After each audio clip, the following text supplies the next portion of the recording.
Well, hello everybody, and welcome back to Movie Couple Live, the show where we talk about the latest in movie news and pop culture. I'm Wendy. I'm Dustin. And on today's live stream, we are talking about, a new trailer drop for A Quiet Place Day 1. We're going to be talking about Avatar, The Last Airbender, coming out on Netflix. Yes, the series that will debut in like 2 weeks or so. Some of the changes that we hear that they are making, and of course, some of our most anticipated. Oh wait, but before that, Moana 2 was announced. Oh yeah. So we get to talk about that on today's live stream, and of course, what we're looking forward to in the ways of movies and TV shows this year. Yep. So grab your coffee, grab your boba, grab your liquid IV with 20% off and free shipping. 20% off. That's what I said. 20% off and free shipping. I thought you said 25. 20% off and free shipping. Just use promo code The Movie Couple. And of course, as always, right on cue, we have Navi to say hi to everyone. Hi, oh my God, how cute do you look? Oh my goodness, she's so fluffy and cute. I'm going to put you down though. Can you take off her collar? Oh yeah, so she doesn't make all the jingle jangles. Navi, believe it or not, is like so antisocial with us until we go live. Then for some reason, there's something that clicks in her brain that's like, Daddy, give me love. You know what? I want to be in the center of attention. Oh man. So I forgot to actually load all the pictures that I was meant to load. For example, like Moana and A Quiet Place and all that stuff. So we're just going to have to go without that because I don't have a third pair of hands or a second Wendy to do that for me. Or a second Navi, to run sound. Yeah, Navi, what are you doing? Slacking off. But let's go ahead and get to talking about, I think first and foremost, let's talk about A Quiet Place Day 1. So it is a prequel. Our trailer reaction, we just filmed right before this, and it's actually up on the channel right now. So I love it if you guys gave it a watch, either, like exit this real quick and go watch, or save it and then watch it after our live. But from the look of the trailer, it looks awesome and I can't wait. I know, it looks really intense. It looks like it's going to be one of those movies that makes you go, I don't want to make a sound. I want to be very quiet. Yes. And you're going to not notice that you're holding your breath through many parts of the movie. And plus, when we saw A Quiet Place 1 and A Quiet Place 2, one of the biggest questions that I've always had is what's going on in the real world? What's going on in the big cities? What is the government doing? What's the military doing? So it really looks from the trailer that we're going to get a lot of those questions answered. It's going to be exploring more of the world, which is always more interesting to find out because, like, for example, with zombie movies or natural disaster movies, it's always what are the effects on society? The best way to tell a movie sometimes is to focus on one small group. But I love it when they talk about the huge societal impacts that something like this would have. And I really hope that that's something that they dive into more. How are they going to be surviving? How are they going to be quiet? Because it's New York. It's impossible to keep. It's hard to be quiet anywhere because there's so much noise all over the place. Yeah, I remember in the very first Quiet Place, they had various things like I think they were stepping on rice. It was a certain kind of soft sand. Yeah, so it was a soft sand. It wasn't rice because I think that would actually make more noise. It was soft sand, so their bare feet on the pebbles wouldn't make any sort of sound, and the only way that they were able to like speak to each other was next to when John Krasinski's character took his kid to the waterfall, and that was they were able to like actually like speak in who knows how long. So I'm so excited for this one. I'm excited to see how a major city like New York handles an attack like that, what happens with Lupita Nyong'o and Joseph Quinn's character. Like, I have a feeling kind of like probably unless they go somewhere else, like what happens with them. Yeah. Because they're not really, spoiler alert. Well, we already know kind of what happens to one character because he did show up in the second one. I'm sorry if you have not seen the second one. I do a little bit of a spoiler when we are watching the trailer. So if you haven't seen the second one, first watch the second one, then watch our trailer reaction, because I do apologize. Yes. But it's going to be interesting to see that character's journey knowing what happens in the second movie. Yeah. So I'm looking forward to it. I'm loving the vibe. Like I want to watch it right now. Yeah, Want to watch yeah. it right now. When is it coming? When did they say it was coming out again? It was June of this year, or is it next year? No, it is this year. Okay. Because I do have it on my list Oh. of 2024 most anticipated Let me movies. see if I can search this up before one of our movie bunch sends it to us faster than. Oh no, it says 20. Nope, that's Quiet Place Part 3, June 28th, 2024.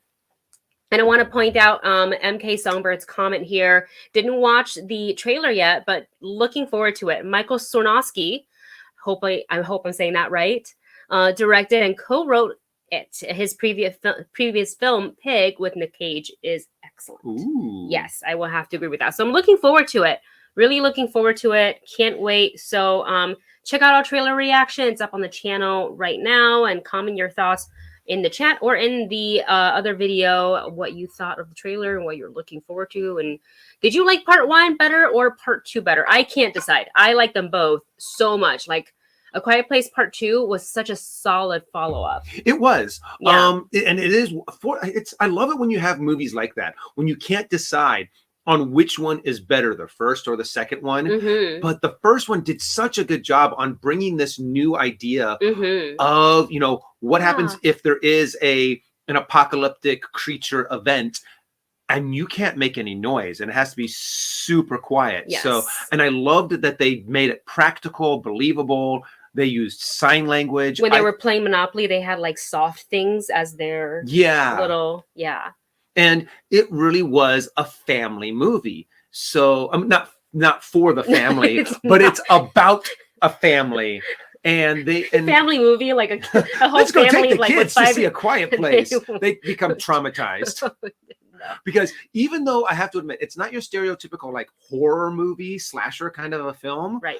It is still, they do such film. a good job, on suspense, on building up the monster. And I think they did. It's one of those horror movies that I actually enjoy. We still have a lot of fire trucks and ambulance running around, if you guys heard that, because we just finished going through the insane LA rain. Historic. We had like 6 months to a year's worth of rain in 2 days. Yeah, I want to talk about that real quick. We could do a quick segue to weather, but I do want to say thank you so much for Mad Tomato. That's what happens when I talk too fast. Mad Tomato Play. Thank you so much for your super chat. I hope you're doing well. Mad Tomato streams on Twitch, I believe, under the same name. So go and check them out on Twitch. Twitch.tv/Mad Tomato Plays. I don't know. And I love your thumbnail. It is super cute. You could probably put the link in the thingy in the comments. Just put a space. Always calls me potato. I'm sorry. But Mad Tomato writes, I would love to see how people learn how to be quiet. No pun intended in the prequel. Yeah, it's going to be real different. Like how they figure it out. What do they like? Okay, we have to be insanely quiet in this entire city because it looked like, it's not just a few of them, because it looked like in 1 and 2, there's a couple. Yeah. It looks like there are a ton of them that land in the city. So yeah, they're gonna have. I think they were tracked as they're flying in. They're like, "Hey, listen to that. Let's go there." That sounds like a party down there. That are more noisy would have attracted more of those creatures. Mm-hmm. Yeah. And I agree with this comment here as well. Both are good to me, talking about Quiet Place Part 1 and Part 2. Although the first one was pretty good on telling the story of the family and how they adapted to their situation. Yes. And the second one is very much more of, the family separated and how dealing with loss. Yeah, dealing with loss. And it is, some of the things that happen to some of the family members, you're just like, it's brutal. Like what happened to the kid's leg. And I'm just like, that is like. And plus they have now they're traveling with a newborn baby. Yeah. Real different, because like you can't really control when a baby wants to cry or make sound. Yep. You kind of just have to be able to roll with the punches. Yeah. So they had to get real creative. And that added element made the follow-up, kind of like it wasn't just like a rehash of like, okay, we're still stuck in the situation, but now they know how to deal with these monsters. but then they threw in another element and then another element, and then they met the survivors. Oh, so good. So we are excited about that. Quick segue to weather. I don't want to stay on this topic too long, but I know I'm seeing on the internet, mostly like on X, people are like, Californians, it's just a little rain. Here's the thing, as someone who lived through hurricanes and typhoons, like living in Taiwan and in Miami, like I've seen weather as far as like storms like that go. So it really it's not about the rain. It's about how much water we were getting over a sustained amount of time, and the infrastructure of Southern California. And I'm going to say specifically LA, because like I don't know how it's like in like the Bay Area or Bakersfield or anything like that. But the roads here aren't really meant to like sustain this kind of water. Our drainage system isn't as good. Like, I'm not saying Florida doesn't flood.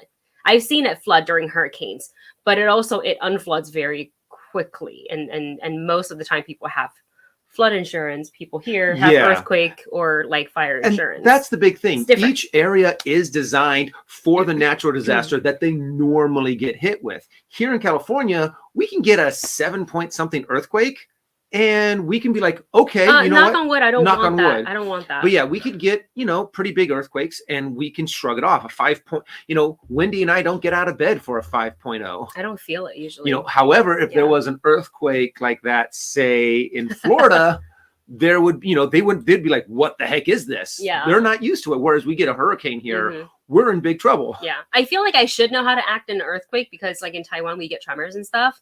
But the last time we had a hurricane, I was just like, so what do I do now? I haven't gone through one of these in for ages. Oh, I'm supposed to go under something that's sturdy to cover my head. Gotcha. I just stood there and did nothing until the earthquake was over. MK Somber writes, LA River finally lived up to its name. No, it was really almost overflowing. It's doing what it's supposed to do. Isn't it supposed to be some sort of like no, it was originally a river, and it would constantly flood. So they were like, okay, let's board it up with concrete and everything so we can control it. But that caused it to dry up, and now it pretty much just is a big drainage system. But they're starting to turn pieces of the LA River back to its natural form. Yeah. So I'm wondering what happened to all of that, though. All of that not agricultural, but the environmental measures that they took for the LA River, if that kind of just got all washed away, because the river was insane. Yeah. I've never seen videos of it that high. It almost went over some of the bridges. Well, a lot of people,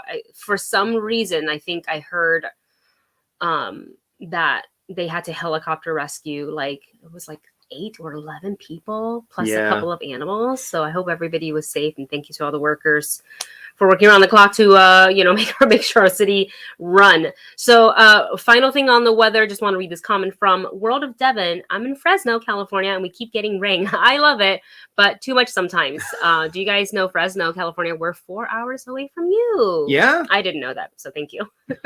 I knew Fresno, California. Obviously, it was in California, but geographically, I've done some events down in Fresno before. So, and also we've gone down to San Diego, which is just a little bit. I think Fresno. Yeah, that's south. Yeah. I think I'm going in the right direction. I have to look at a map. Sean has a really interesting comment here. What makes me think? Imagine if a natural disaster happened during the Quiet Place movie, like an earthquake or something. That would be even more difficult, fighting off the monsters, or accessing to an area that you need to go for like a safe place or something like that. True, but then it also might make it easier. For example, if you're getting a hurricane and you have all of this noise, the wind, the rain, and all of that going on, you don't have to be as careful being quiet. You can just get the heck out of there. So kind of like how they use the waterfall. I'm curious because over the course of, what is it? In the first one, it was 472 days that they had mentioned. Over a year, yeah. So it was like a year and a half. So I'm curious, there has to have been a couple hurricanes, a couple tornadoes, and a couple natural disasters. Yeah. And also, crazy. Like, there obviously couldn't have been these creatures landing everywhere on the planet. Where are some of the places that got hit the least? Yeah. Where are some of the places that got hit the most? Are there some rural places that didn't get hit at all in a quiet place? the Quiet Place universe. Yeah, they're going to keep expanding. They're going to get part 3 next year. Let's go ahead and move on to our next topic, which is another movie release slash a mini. I wouldn't call it a trailer. It was really like an announcement video that was 16 seconds low, and that is for Moana 2. So it was just announced this, actually, like maybe a couple hours ago, announced by Disney CEO Bob Iger. The sequel film will have a theatrical release this November, and he says, "quote Moana will remain an remote." Oh, I can't speak today. Moana remains an incredibly popular franchise, and we can't wait to give you more of Moana and Maui when Moana 2 comes to theaters this November. So the synopsis for this movie, they're calling it the epic animated musical that will take audiences on an expansive new voyage with Moana Maui and a brand new crew of unlikely seafarers. After receiving an unexpected call from her wayfinding ancestors, Moana must journey to the far seas of Oceania. I think so. Sure. I think that's kind of like the world that they live in. Okay. And into dangerous, long-lost waters for an adventure unlike anything she's ever faced. This one's going to be directed by Dave Derrick Jr. with music from, I think these are all like award-winning artists, musicians, Abigail Barlow, Emily Bear, and I am going to pronounce this very incorrectly, but I believe they were also on the first soundtrack, Opatea. Chloe, I'm sorry. I know I'm totally saying that wrong. And Mark Mancina. The name missing in that list of names is Lin-Manuel Miranda. Very true. Well, I think Lin-Manuel only did that one song. Maui song. Oh, the Maui song. Oh, yeah. I love and what. Away. Well, and also oh, yeah, that's right. Okay, yeah, he did all the songs. What am I thinking? What am I thinking? I don't know. Look, he's probably booked and busy, and who's not to say that they're going to announce like him later? I don't know. Yeah. Like, maybe he's writing songs, but he's not composing them. Maybe. So maybe that's it. I don't know. But we did film a quick like reaction to the announcement video, which again was 16 seconds long. Wish so there was there's a little not, bit more. Not a lot. I'm going to try, Dustin's going to talk about Moana and like answer some of you guys' questions. I'm going to try to pull up the, I like what Leo put down in there. Moana 2, The Way of Water. And I'm like, that kind of does fit. But one thing that I really do like about the Moana universe is the fact that there's obviously a ton more islands out there. So you really can have Moana and Maui going on this quest and picking up this band of misfit adventurers, all from these very stylized and different aspects of these islands. So I'm actually really excited to see this adventure and to see how they expand this world, because we only got this one little chunk of this island and some of the others small little adventures that Moana went on. And I enjoyed the world. I enjoyed the colors. I enjoyed the animation. I enjoyed the music. So I'm really excited to see how they can take it to the next level. And if they can keep the same kind of heart and love that they had in the songs in the first one, because that is something that just blew me away in the first Moana, is the music. So, and also they're going to be bringing out a Moana live action movie. Yes, that's right. So this is going to kind of, what is that called? No, that's just going to be kind of like an adaptation from the first Moana, right? Yes. Yeah. Interesting. Well, I was able to get the image up. So this is, sorry, you're going to see us a little bit. But this is the image for the upcoming Moana. We can see the starlit sky, beautiful behind them. On the sailboat, we've got Moana. I think she's got a slightly different look. Oh yeah, and she also has, you can see some of the adventurers in the background. Yeah, so that's our new, like the three people that are new.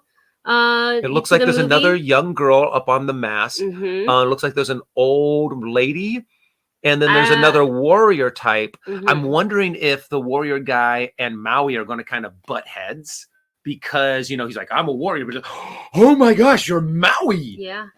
We also see Heihei and Pua, and of course Maui in there. And at first, when I looked at this, I thought that was Grandma's like manta ray, Nope, but that is a whale shark. beautiful with And the patterns on it too. those creatures are so majestic. They're Mhm. so amazing. And I love the design that they put on the glowing patterns around like the rim of the nose Mhm. and rim of the mouth. And just the different Oh, somebody said it looks like a rabbit. oh, because of the Does it? ears. Hold I'm gonna on. get a little closer. No, I think that's Hey Hey, Oh y'all. yeah, okay. So it's Pua, and then it looks like Hey Hey. Sitting on top It's of it. the head. You can see Hey Hey's head, and then it's like his rooster tail. I wish I in the could back, zoom in on which this does- photo. I don't know how to do that here, but I zoomed it in on my phone, and I believe it's Hey Hey. So the two little ear-like things sticking up, that's like his head / neck, and then his tail. Yeah, but what are your guys' thoughts? I mean, is this something that you're excited about? Is this because I know not everyone loves every Disney movie that comes out. Yeah. And there was some criticism about Moana 1, about they didn't quite like how they handled the villain Mhm. in the movie. But I do have to admit, I like when stories don't necessarily have a villain or a bad guy. It's more about the journey, it's more about the quest. And in the end, you find out that it was just them trying to help someone, or them trying to, do, what is that called? Correct a wrong that had been done. Yes. So I sometimes like it when they don't have a distinct villain. Yeah. Like Or have I'm a bad guy. So MK's comment here, and he writes, the Moana series being configured as a movie. Did you know that? Oh. It's actually up on our Discord. You guys were discussing it, but essentially, let me just pull up Discord real quick. Essentially, this was pegged to be a series, and now I guess as they went on, they're like, this should just be a movie, guys. Yeah, I'm wondering if they had ideas to make it so they would be going on just more and more adventures with all of these different islands. Mm-hmm. And they're going, this is kind of becoming a little too like tongue-in-cheek. Let's just focus on the main story that we want to tell, the main characters that we really, really like, and just have a mainstream movie that comes out. Because I cannot find it. It would make sense that you could turn this very easily into an epic journey, to where kind of like Avatar: The Last Airbender, to where they have a main storyline, but they have all of these different side quests that they go on. Yes. So, but also maybe Disney can make more money off of a big blockbuster movie than they could on just putting another series out on Disney. Well, we can talk about some of the streaming stuff in just a little bit, because I do want to discuss. I wrote the topic as Disney Plus because that was the headline of the news I was looking at, but I kind of want to talk about overall streaming services, not just specific to Disney. So in the comments or in the Discord, we have Movie Bunch talking about the animated series being converted into a feature film. So Adam wrote that this was the theory is that this was the Disney Plus animated series that they announced years ago, and along the way it became a theatrical film. And then MK put in a quote from an interview or report that says, quote, Iger exclaimed the news in a CNBC interview before the studio's Q1 earnings on how the studio was turning a Moana TV series into a feature sequel. So there you go. And Al actually went ahead and put it here as well. Oh, thank you so much. Yeah. I would like to see how they do that. And then to answer this question, yes, it was announced that they are doing a live action adaptation of Moana. Rock Dwayne Johnson will remain and reprise his role as Maui. Because he's a perfect fit. He looks like Maui. He acts. Maui is pretty much The Rock. Yeah. I do feel bad that The Rock now has been very much typecasted as The Rock. For the longest time, that was working amazingly for him. Anytime you wanted to bump up a certain action franchise, you'd be like, okay, just get The Rock in there and he'll bump it up. But now I feel like, okay, let's see. I remember seeing him in I can't remember what the Boiler Room, and he played like a gay bouncer. And I was like, this was the first time that I saw Dwayne do something that was definitely not The Rock. you know, and I was just like, okay, this guy's got some acting chops. Yeah. So I would love to see him do more, you know, not Dwayne Johnson characters. Yeah. I mean, and he's also busy producing. He's got a production company. Didn't he just produce? What did we just watch recently? That I was like, it's but we knew this. It's a series on Disney Plus called Behind the Attraction. Oh yeah, that's and I remember watching. I was like, wait, but then as I was about to go talk about it, and I was like, wait, I remember him talking about that. Him and his production company are involved in that. So yeah, they are doing a live action version of Moana, which is not a surprise. I feel like in a few years we're gonna get an announcement that they're gonna do Frozen live action. Yeah, that is a popular, very successful franchise. See a lot of you guys in the comment section already talking about Frozen 3. I know it's coming. I don't know anything about it. When I interviewed Jennifer Lee for, was it Once Upon a Studio? No, it was for Wish. I just, asked her about anything she could tease for the third installment, and obviously Mum was the word, so she can just say, story's not over for Anna and Elsa, which is great. Yeah, I mean, like, why would you not? I mean, you're just writing money, printing your own money when you do another Frozen movie. Yeah, because it's also new merchandise. The second one was good. So I really much feel, it's not going to be very much longer until they announce a live action a live action Frozen. Yeah, eventually. Let's go ahead and move on to our next topic, which again, sorry for not having any, like, what is that called? Like lower third today. I'll write it down and just be like, no. We're going to talk about the upcoming Netflix series for Avatar: The Last Airbender. So this is going to be a live action series adapted from the original animated series that used to be on Nickelodeon. And I believe the first season is going to focus probably season book 1, maybe a little bit of book 2 from what we kind of gather from the trailer. Look, Dustin and I, being fans of Avatar: The Last Airbender and Korra, both animated series, we love the world, we love the characters and the story that it tells.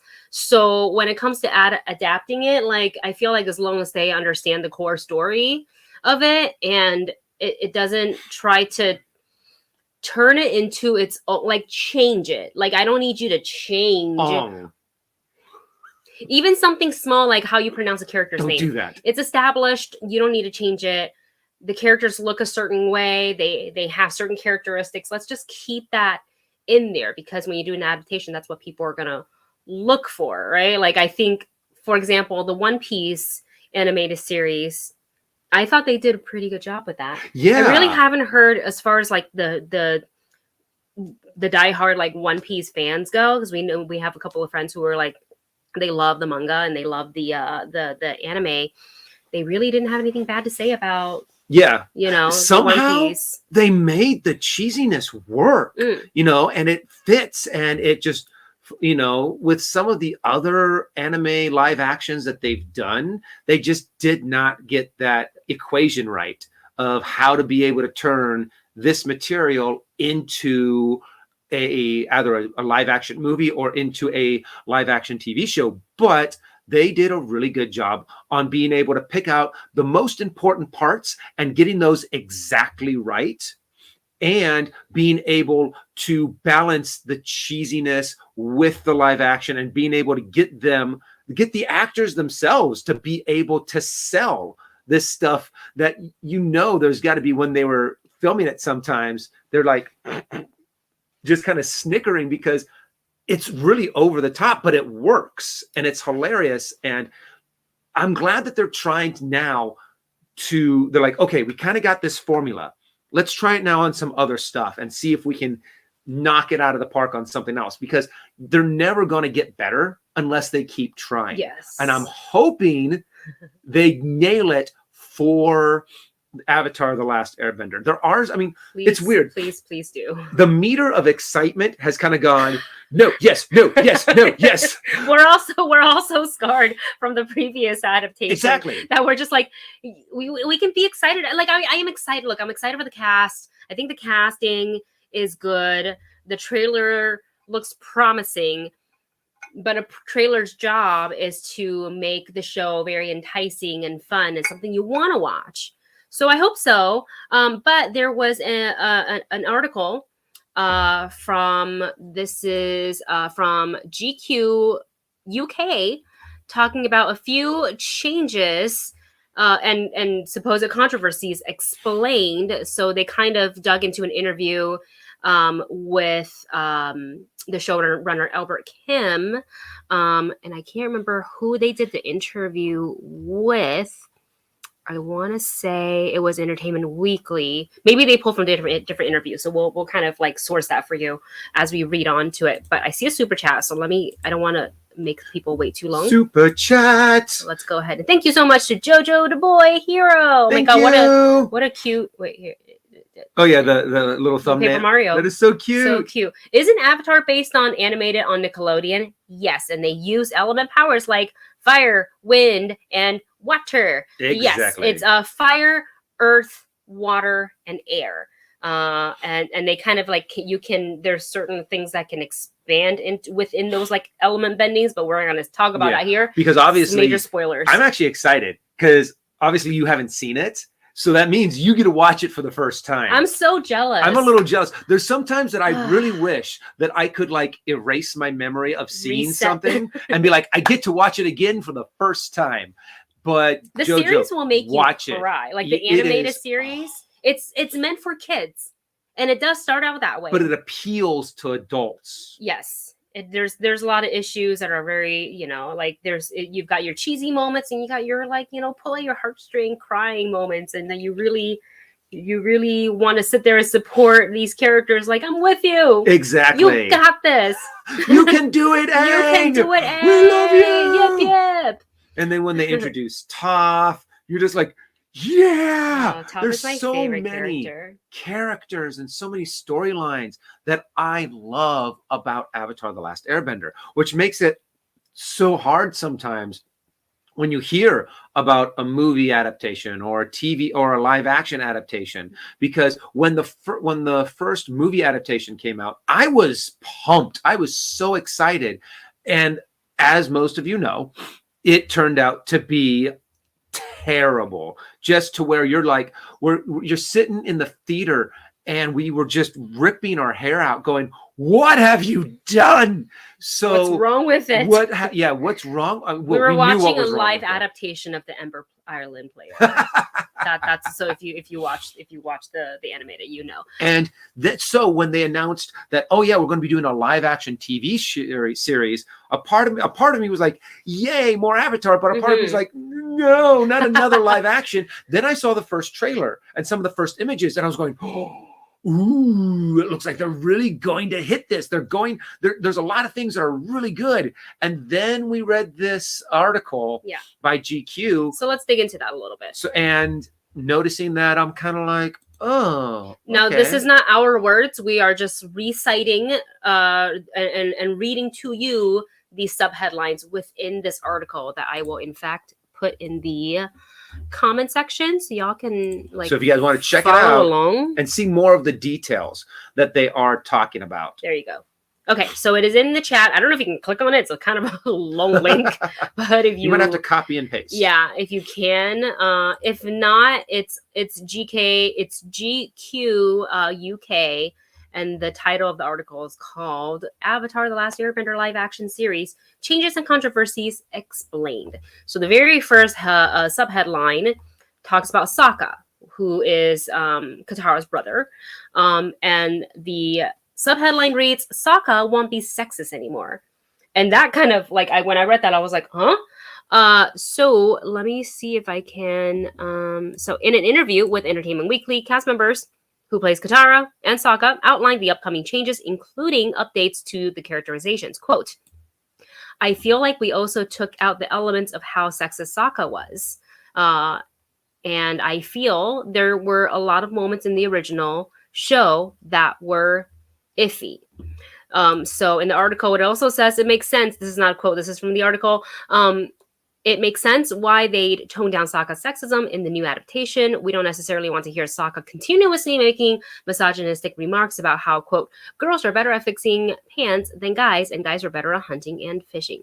And fighting, sorry, not fishing. Even so, plenty of fans remain unconvinced, arguing that Sokka's sexist traits are fundamental to his character arc. So what do you think about there are changes? There are good points change. to where it's curious because they kind of tiptoe around the fact of, did we completely eliminate it or did we just tone it down? That's actually a constant theme that I was noticing throughout this entire article with all of the things that they're saying, oh yeah, we changed this or we changed that. But if they toned it down, okay, like maybe if Sokka once or twice mentions, you can't do that, you're a girl. And then later on, because by the end of season 1, Sokka has gotten his butt kicked by plenty of girls. So he's by many of the Kyoshi warriors, by his sister, and by it's a really good character development arc. However, you do have I think there's like 16 episodes or maybe even more of cartoon that you now have to limit to 8 episodes for Netflix. Yes. So if you're going to have to tone everything down, you really are going to have to focus on the main storyline, the main, having to fight the Fire Nation. But if you still have elements of it, I mean, because if you have 1 or 2 lines to accentuate, okay, Sokka's a little sexist. Oh, hey, look, Sokka is no longer that sexist because he's had these experiences. Okay, good. You've mentioned it. You've moved on. I would be okay with that. If they completely eliminate it, I'm like, that is a really good character development arc. So I still have to wait and see to see if they either completely remove it or whether or not they just toned it down. Because there's, in the beginning of the series, Sokka mentions a lot of times that Katara can't go out and fight. Katara can't you're not as good of a fighter as I am because I'm a boy and all of that. But that's also something that a lot of kids have. That's something that's drilled into us a lot when we are younger. Boys do this, girls do that. And it's a good way of being able to break that stereotype. And it still has a lot of relevance today. The article mentioned too about, like, say, for example, the gaming culture. There is still a lot of sexism in those multiplayer online games. So it would still be a really good character development arc to have. And I think you would lose out on a lot of depthness of character if you completely erased it. Tone it down, okay, you can do that. Completely erase it, I'm against it. So I'm just kind of looking up for book 1, the animated series, when it came out. It premiered in February on February 21st of 2005, and the first season ended on December 2nd, 2005.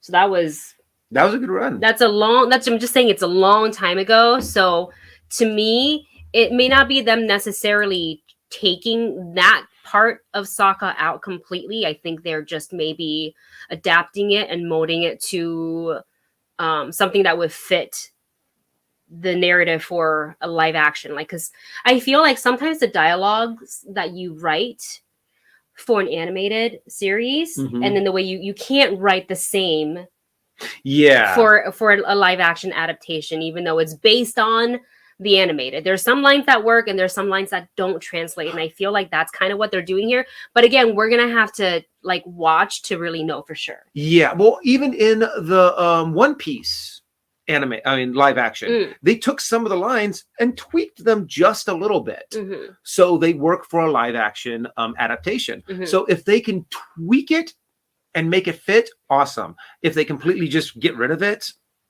like I said, I would like to be able to see that character development of Sokka. Yes. And then so moving on to then the next subhead line in the article, and it writes, Katara, in parentheses, possibly won't embody a traditional maternal role. So I'm going to read you guys a little bit more so you have the context. In an interview with IGN, showrunner Albert Kim said, quote, "There are certain roles that I think Katara did in the cartoon that we didn't necessarily also do here. I don't want to really get into a lot of that, but some gender issues that didn't quite translate from the cartoon." So, and then the article goes on to say, although he didn't specify what these like gender issues are, the fans took to social media to share their disappointment, speculating that the live action show will alter Katara's role as the mother of the group, the responsible one who calls out Aang and Sokka's nonsense and their only healer. So I do feel like that was a pretty big part of Katara. In that entire group, she was not the oldest, but she is the most mature. And you know, Sokka is not a bender. Aang can only bend air. He needs to, you know, learn some of the other bending. And so Katara sort of became his teacher when it came to water bending. And I feel like from there, it kind of evolved her personality and trait. And like, as they go on all these quests, like become kind of like, in a way, a caretaker or like a mother role. So I don't know how I feel about that, because that really is a major part of her arc. Well, it's also very important later on in season 2 when Toph comes in, because those two butt heads a lot, because Katara is very much the motherly figure, and Toph is like, I don't care, I do what I want. and of course Katara's like, no, you have to be a team player, we have to work together, we have to be able to support each other. And Toph's like, no, I'm going this way.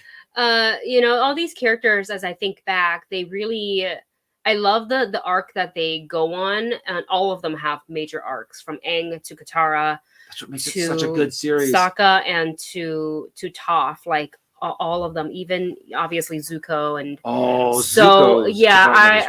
I can't wait to see how they play that. And I understand taking out some of the small things because you want to focus on the bigger picture, and you only have 8 episodes to get us from the beginning of book 1 to potentially the beginning of book 2, depending on how they mess with some of the stuff. So we'll see, but I hope that they don't take like the nurturing part of Katara out too much. It's something that made, at least to me, it's something that made the group dynamic interesting. Yeah. And I remember watching way back, like when we're watching the animation, and like I remember people used to complain about Katara because they're like, oh, she's so bossy. And I was like, well, I mean, like, who else is gonna, like, then you're just like, who else is gonna wrangle these two? Aang's just gonna like run around on his little airball and crashing into things, and Sokka is gonna be like, hey, boomerang, go boomerang. So like somebody's got to be like, okay, team, let's refocus here, let's huddle up, So we'll see how they handle that. I didn't really. It's hard to pick up those kind of things, how much they change and didn't change in the trailer. So. We will again see once the series comes out. Just around the corner. Yep. And just a quick break so we can go to this super chat from Marvin Martin. Thank you, Marvin. Thank you. With a book recommendation, who is recommending Beasts of R'yddor series by Erica Elaine. Less gratuitous Game of Thrones with more focus on magic animals. Just came out today on Audible. I have Audible, so I will go ahead and note that down in my books too. It's piling up, guys. I'm right now going down the rabbit hole of A Court of Thorns and Roses. I'm on the second one. I think it's like Mists and something other. I can't remember. I just started it. But thank you so much for the recommendation. I will definitely check it out. Okay, should we move on to the next thing? Yes, because the next one is probably one of the things that is going to irk people the most. Okay. Is the fact that they are planning to take out no more side quests Yes, in this series. Yeah, so the article reads, part of what makes Avatar The Last Airbender so unique and influential is its balance between episodic and serialized storytelling. Great way to put it. For most of the show run, each episode acted as a standalone fun adventure. Aang and the gang could encounter a new village and goof around before getting in trouble with bandits of the Fire Nation. And the plot and the lore would deepen, but the characters all still get to travel all around the world, having small adventures.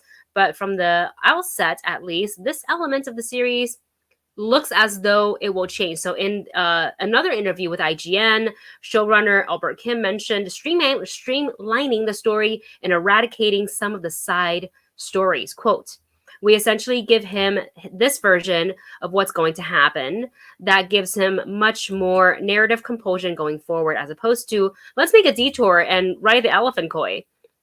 Even though I have to admit, some of those side quests are a lot of fun. Yes. And what they really do is develop the world that you are in. You get to see some of the different quirky animals, like the elephant seals, or no, there was penguins. There were he wants to go surfing on the seal penguins or penguin seals, Something like that, yeah. And it just not just enriched the characters and seeing their character development, but also enriched the world, because you get to see all of these different villages. You get to see everything that the Fire Nation is doing. You get to see the expansion of the Fire Nation's colonialism and the effect that it's having on the world. And it slowly forces Aang, who's like, I don't want to be the Avatar. I want to be a kid. Mm-hmm. And you see him slowly going, I can't keep on seeing this destruction. I can't just keep seeing the Fire Nation hurt and destroy. And finally, you just see him go, I have to be the Avatar. Yeah. Yes, he has to, really put aside the put off the inevitable and become the Avatar. So without the side quests, and I understand they don't need to do every single side quest. I think that is probably too much to cram into an 8-episode series, right? And I'm thinking that but they should put some in. They should leave some in. Yeah. Because otherwise, that one line, if they truly took out side quests and they just focus on like, hey, I'm here. I busted out of my blue ice ball and I'm ready to be the Avatar. You, Katara, you're coming with me, and you, Sokka, you're coming with me. I'm going to learn waterbend. There has to be. So in the trailer, there's a line that Aang says with tears in his eyes, I don't want that responsibility. He didn't ask for it. He doesn't want it. The line sounds fine. And if you've watched the series, you understand where Aang's coming from. But if you haven't, and you take away all the side quests of him kind of prolonging his inevitable, becoming the Avatar, it loses the potency of that comment. Yeah, true. that you go on one side quest. It's kind of like, I don't want that responsibility. It's like, no, let the kid go on a few before you put him there. And a part of me is a little curious too, because we see a lot of flashbacks. We see the air nation, the Fire Nation fighting the air nomads. The air nomads. And so we still have to set up the story. We have to have Aang break free. We have to develop Sokka, and we have to develop Katara and Aang. I'm wondering if he's going to have this, because they're probably going to have it to where he goes to the air temple and sees it, destroyed. And that's when he becomes more, okay, I need to do this. Just kind of streamline that struggle. Because, if each episode is 35, 45 minutes and they've got 8 of them, that's only 6 hours? But there's so many good moments when they do these side quests. And it makes me a little nervous, but true, you're going to have to cut a lot of stuff. Yes. Maybe if you gave them more episodes, then, maybe give us 10 episodes. Wasn't One Piece 10? I remember there being 10 episodes in One Piece. How come Avatar got 8? I guess not every series. Well, there's also a lot more of One Piece. There's over 1,000 episodes of One Piece, and you have to go, okay, we have to cut out 80% of this. Yeah. Look, all these changes, it's just conversation. It doesn't mean the series is going to be terrible or not good, because the show hasn't landed yet. So we're just going off of, little bite-sized sound bites, if you will, from various interviews. We don't know, right? And there is this quote from showrunner Kim, who says, let me find it, quote, "All of our writers are also fans of the original, so they drew upon their own personal experiences and the things that they love the best. We made sure to include all those in the show." And I feel confident in the writers who are fans of the show to be like, no, this is important to me. This is important to me to have this in there, because you're all overcome with emotion when you watch this specific library scene. And things like that. And that's not, I don't think we're even going to get to that in this season anyways. No, because that's Toph is around in that. So that's in season 2. Yeah, that's not until season 2. Or season 2 or season 3. Yeah. But also, there's a lot of things that you develop in these side quests. Like, for example, the spiritual realm.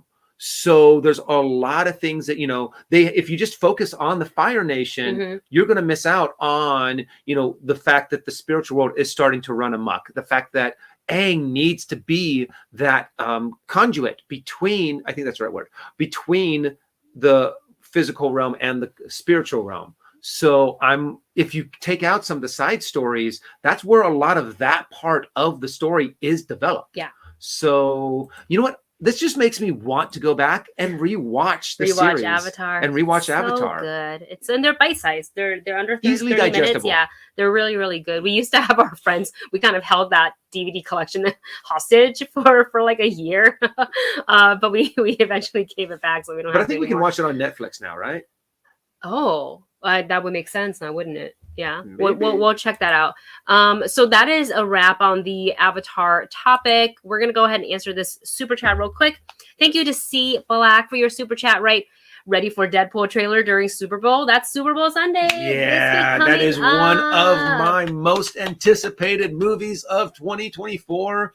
To be able to see Wolverine in the yellow and blue spandex again. I mean, it looks so good. I mean, ever since they announced, hey, Hugh, you want to be Wolverine in the Deadpool movie? Sure, Ryan.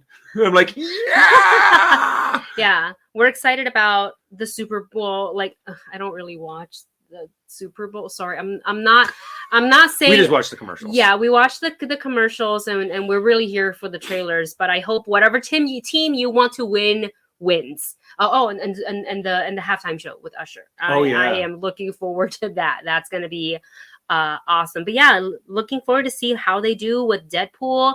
I believe the movie If, also starring Ryan Reynolds. Oh yeah, that's right. Written and directed by John Krasinski. They are also slated to do a Super Bowl spot. I think the plan for us, because we do have like work scheduled as well, like regular work. I'm going to be coming home a little late, so I think I'm just going to wait for Dustin. I don't think it makes sense to film individual ones. I just like, would you guys want to watch that? Like two reactions. I'm assuming that you guys trailer? would prefer to see both of us do it at the same time, as opposed to us doing individual ones. But put that comment down below and let us know. Yes. But most likely, we are probably going to tackle the commercials together and the trailers together. Are we tackling commercials? We're tackling the trailers. I was like, they're funny, but like, I don't really want to do a reaction to a commercial, but we will for the trailer, specifically Deadpool. And then everything else, I think I'll just probably post the trailer up on like themoviecouple.com, just so you guys, if you guys want to take a look. Oh, thanks, Leo. Leo says the one that gives you less stress. That would be waiting for me to come home. Yeah. Yes. Anthony says like the Flash, which we did separately. He's together for sure. I think that is the better way. So we'll just wait. So it won't come out at Super Bowl starts at, I think kickoff is at 3 p.m. PT. I don't know where they're playing. Oh, they're playing Vegas. So I think they're an hour. No, Vegas is in the same time zone, I think. It is? I think so. But okay. So 3. So I would imagine the halftime is around the 5 p.m. mark, right? Usually it's about 2 hours into the game.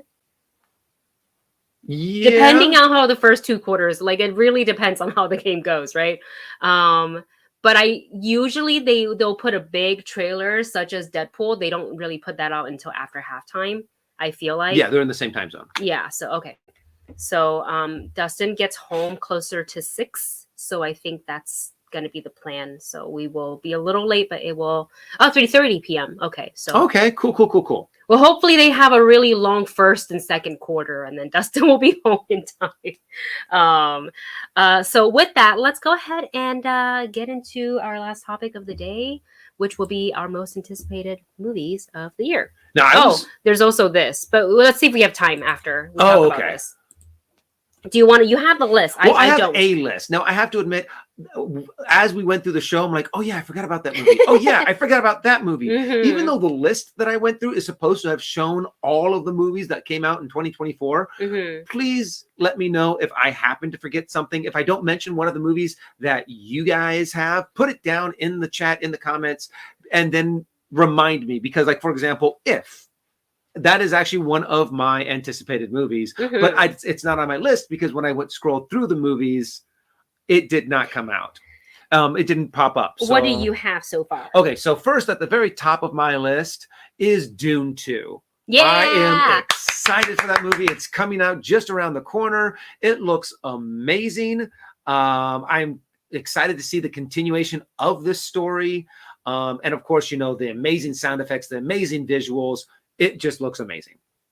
Yeah, I agree. Dune 2, I think I'm actually watching it next week. I'm like super excited. I feel like I should revisit the first one, just to kind of like refresh my memory, which I'm not mad about because it's such a cool movie. I'm currently also reading the book, just for extra.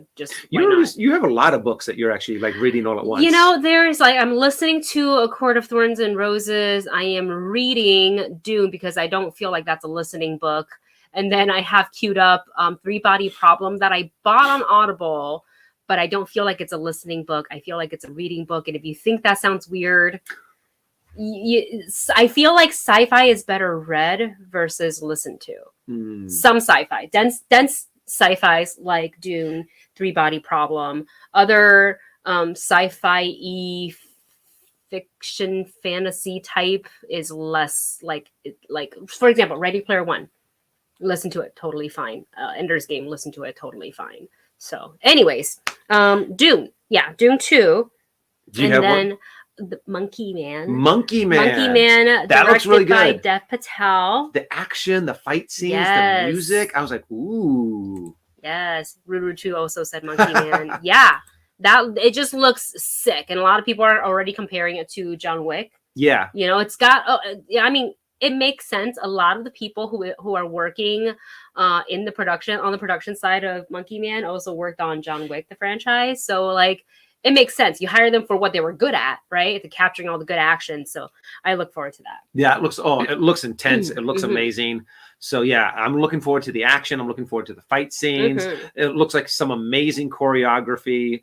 It definitely looks like a 2 buckets of popcorn movie. Just be like, oh, this is awesome, while you're shoving popcorn in your mouth.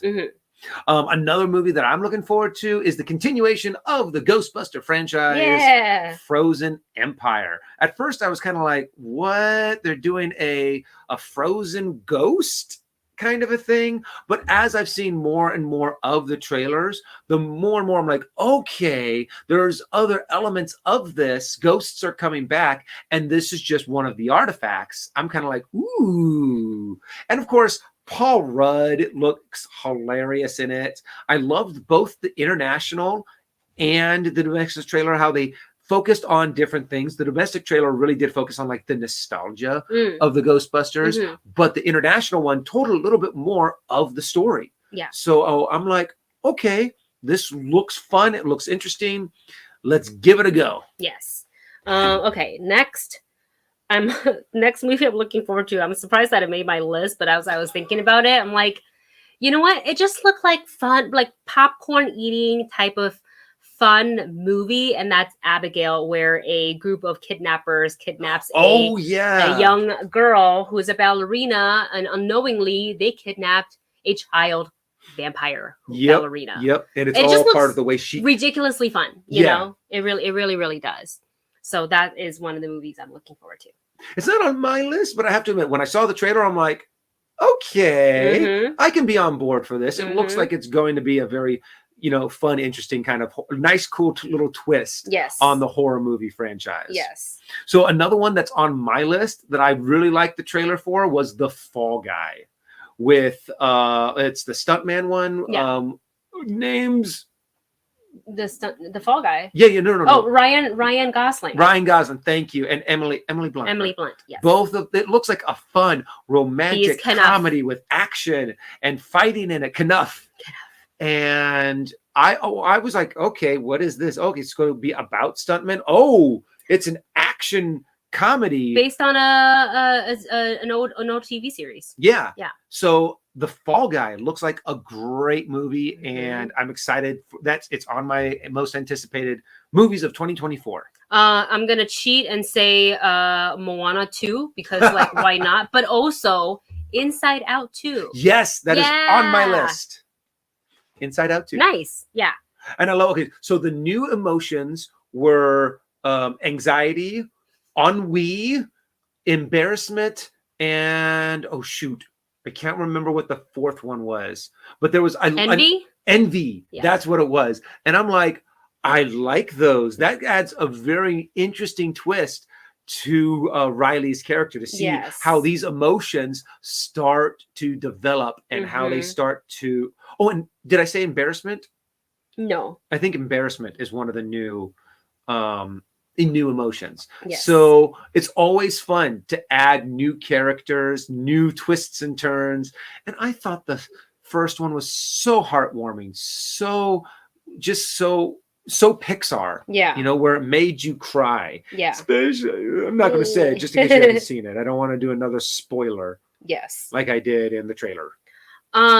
Just kind of looking through everything, Joker Part 2 will be coming out, a film that didn't really need a sequel at all, but also like I'm not really mad that they're doing a sequel because it's essentially the same people involved. I think this is the first time Joaquin Phoenix is in a sequel. Yeah. Of anything, because he's kind of like he doesn't do that. I've done this and I told a story and we're going to move on. So, I imagine they offered him a ton of money to play the Joker. Didn't he win? How much? Yeah, he won, right? Academy Award? Maybe not, but I know he was definitely nominated. Oh, okay. I'd have to go back and check. Okay. And the fact that the movie made a buttload of money on an incredibly small budget. So, yeah, make another one. Yes. Ooh. But what was of course, Ruru 2. Of course, Deadpool 3. Deadpool 3. That is definitely on my list. Both of our lists. Oh, I am so excited for that. Yeah. I'm like, yay. Please be good. Please be rated R. I'm not aware of this. Thank you, MK, for dropping this in the comments. Bong Joon-ho's Mickey 17. Bong Joon-ho, the director of Parasite. Oh. Hold on a second. Mickey 17. What are you about? Okay, a disposable employee is sent on a human expedition to colonize the ice world. After one iteration dies, a new body is regenerated with most of his memories intact. Oh, what? So it's the is this one with Robert Pattinson? Is right? It? That seems interesting. Is there a trailer out for that? I want to see. Negative. That. Oh, okay. But yeah, Robert Pattinson. Oh, it became undated. Oh, that's okay. It'll happen. It's Bong Joon-ho. It'll happen. Any other movies that we're missing from your list? Oh yes. I'm excited about A Quiet Place Day 1. Yes, it looks cool. It looks like a really good way of telling us, being able to do a sequel / spinoff without making it really feel like a sequel / spinoff, because it tells a story that everyone is questioning about. Hey, what's going on in the rest of the world? So I'm really excited for A Quiet Place. Some of my honorable mentions that I'm kind of like, maybe. One is King Kong. Is Godzilla X King Kong? Godzilla Kong X Godzilla, something like Godzilla that. X King Kong. Yeah. Always seeing big giant monsters going out beating the crap out of each other. Always fun to watch. I'm curious about Furiosa. Yes. Just because, Fury Road was so So amazing good. and such a good. I really hope that It'll be they good. do the same kind of filming style Yes. that that Fury Road did. I think it'll be good. I'm curious about Civil War. I'm really, since it is such a hot button political issue right now, I'm really curious to see what their take on it is, on what their spin on what are they going to do to make the idea interesting and a compelling story to tell. Abby, stop. You are relentless. You want to come sit? You are relentless. No, she's going to be super squirmy. Okay. But it seems like an interesting story. And Despicable Me 4, I honestly can never get enough of the Minions. Yeah. I think they're hilarious, they're funny, and I'm excited. I'm curious to see what they do with that. MK's got a bunch of really great recommendations here, so I'm kind of cheating off of him and looking at your homework, man. Love Lies Bleeding. This got a really, really positive reception from Sundance, where it initially just recently screened. And a lot of people are liking it. Kristen Stewart, Stephen Yeun, Katie O'Brien are all in this. So that's something I'm looking forward to. Actually, that's on my list too that I forgot. It's kind of on my honorable mentions. Beetlejuice. There you go. I'm curious because is it a remake? I don't think it's a remake. It's a sequel? I think it's a sequel or prequel or something. But honestly, that's all we really know. But they've been talking about a sequel to Beetlejuice ever since the first Beetlejuice movie ever came out. So, I mean, what is it? The first idea for Beetlejuice, I remember, sounded so horrible. It was like Beetlejuice Goes to the Tropics or something. Yeah. But I was like, what? So I'm curious on how they're going to pull off a sequel to Beetlejuice. Sonic the Hedgehog 3 is supposed to come out. And, of course, Kingdom of the Planet of the Apes. So epic. All three of those were amazingly done in the original trilogy. And now that they're making they're going to have Kingdom. They're now going to start remaking what the originals were. Yeah. And then just to touch on some TV shows and K-dramas that I'm looking forward to. Cobra Kai season 6, the biggest, baddest season. Yep. Looking forward to that. I believe they're currently filming right now. So I am excited to see how they close the series. And I know there's going to be another movie after that, which may or may not connect to that one specifically. The Karate Kid one, right? Yeah, but Jackie Chan's in it, and so is Ralph Macchio. Yeah. Or Macchio. So I wonder I don't think it connects directly to Cobra Kai. I don't think so. Yeah, because it'll be its own thing. But who knows? Certain people can make a cameo. And then Gunsong Creature season 2. Looking forward to that and how they already explained the mid credit scene. There's a significant weird time jump thing that's very interesting. Very excited to see where they take that. I think Hellbound is supposed to come back this year. I think Alice in Borderland. Hellbound? Yeah. That was an intense series. That was an intense series. You know what was intense was Alice in Borderland. That was really intense, very graphic. And I can't wait for her to come back. Let's see. Squid Game 2 is going to come back. Sweet Home is going to come back. And I think that's it for what I'm looking forward to, because I can't think of any There's probably a whole bunch out there that we've completely forgotten. And also there's sometimes when movies get their dates switched, they get pushed back, they get moved forward. So as they come along, we will definitely be doing the trailer reactions to a lot of them, and hopefully being able to go to see the movies and doing a movie review. Yes. Answering MK, I talked to MK a lot about a lot of Korean content. Watch any K-dramas? Currently watching, trying to slow down my watch because the series isn't over.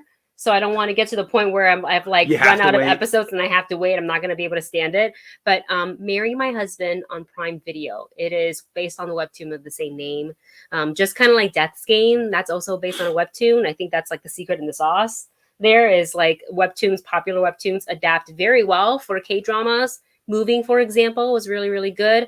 So it's if you love a good revenge series, if you're not into the romance, but if you crave that good revenge drama, Marry My Husband is so good. Like, you're gonna hate some characters, but when then they get like their revenge on them, it's extra sweet. Ah, so good. So that's what I'm currently watching right now.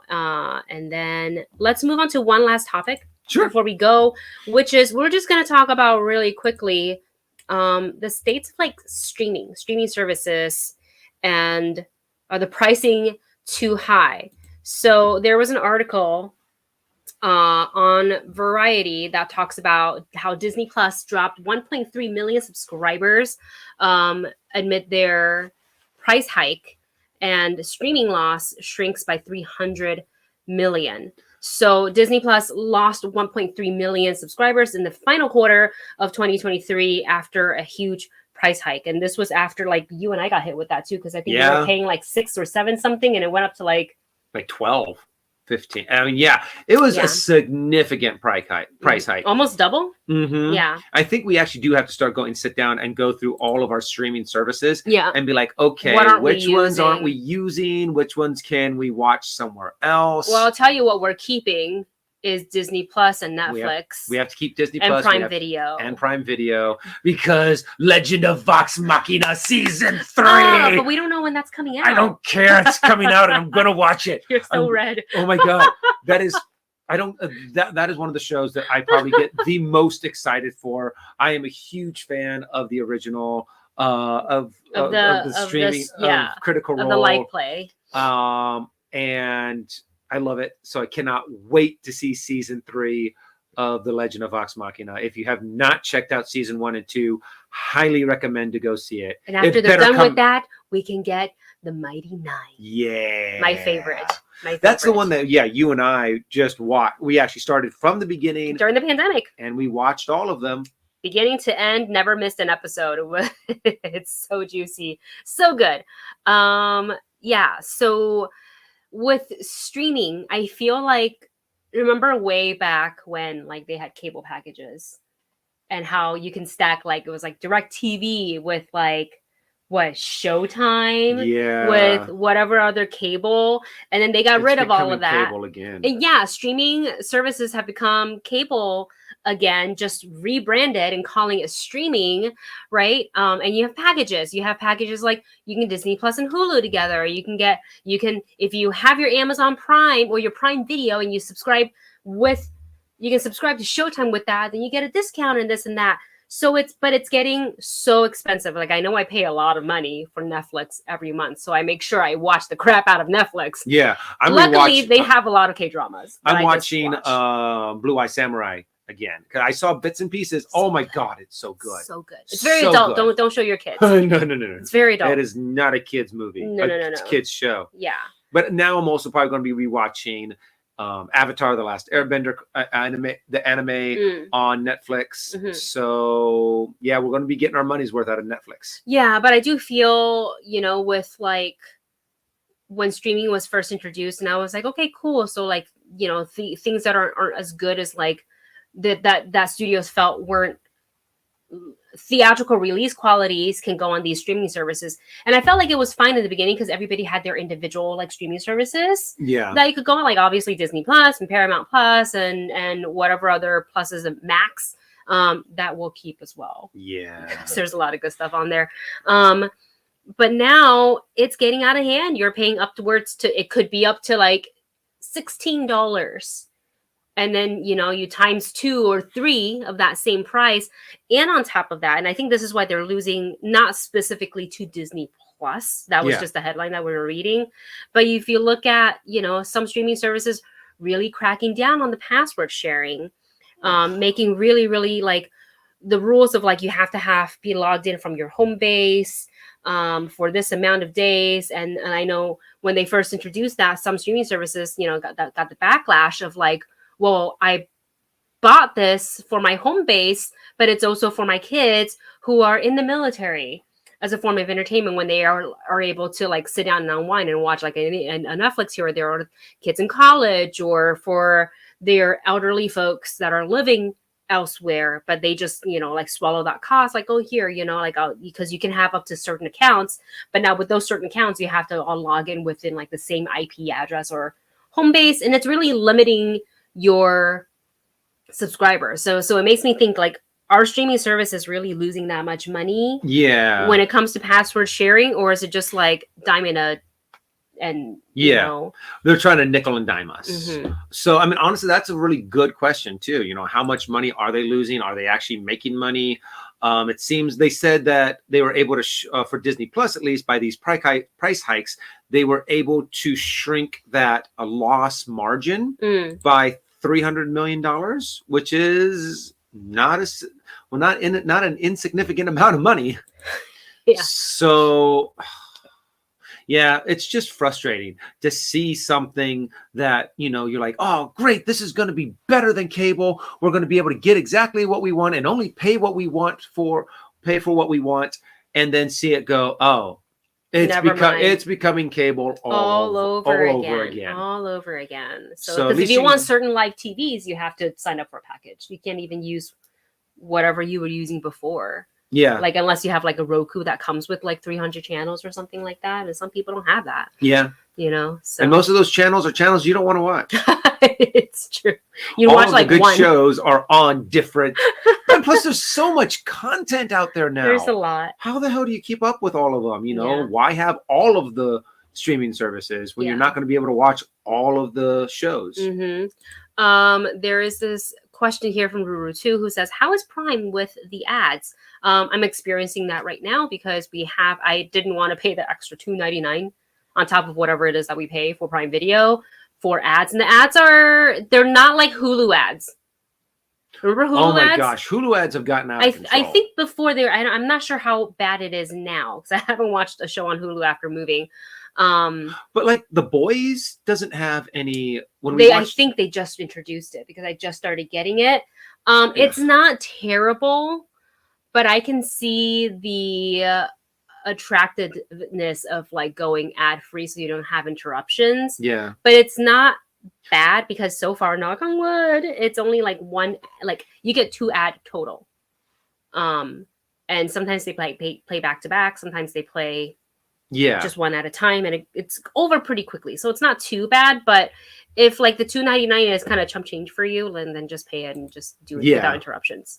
There's something about also not being interrupted that is really, really nice, and sometimes worth the extra expense. Yeah. So Disney Plus, please don't ever hit us with more ads. Like, I think there is like a with ad and without ad. Yeah, we picked the one without ad because like I refuse for Disney Plus because we do so many reaction shows. Yeah, we can't. Yeah, if we have like those. I don't want to have to like extra edit all of that. Like I would rather just have a straight through, which might have to be the case eventually for Prime Video because we do plan to watch and react to The Boys season 4 as well as Gen V whenever the next season of that and we out. just finished season 3 of The Boys, so we are all caught up. I'm excited to dive into season 4 to see what where they go with this story. Yeah, and it just looks intense, and The Boys has been so good, so good, and I'm so glad that we finally were able to catch up on it. It's so good. All right, you guys, that is it. That's going to wrap up everything we wanted to talk about in today's live stream. Thank you so much for joining us on a very impromptu live, as how we usually do things in the movie couple household. But we talked about this last year when we had the last live, but we would like to do this more. It's a great way to connect with you guys and get like real-time interaction as opposed to like in the comments where I'm not seeing it immediately right away. So appreciate you guys. Appreciate all the super chats. Click on those videos. Watch our reaction for A Quiet Place Day 1. Comment really helps us with algorithm because I'll tell you right now, YouTube algorithm is like effing us over right now. Some of our videos, and I was like, where are the views? And then one more thing before we go. The Echo reactions, we will finish them. What has really held us up is work. Work has been insane, and neither one of us could really turn down like the amount of like work that was coming our way and like scheduling and whatnot. So, but we will finish them. Yes, we will finish them. We have them all filmed and in the can. Yeah, we just have to edit them. We just have to edit them. That is the biggest. That's the only tedious part. Yes, because it takes me about twice as long, maybe a little bit longer than what Wendy can do.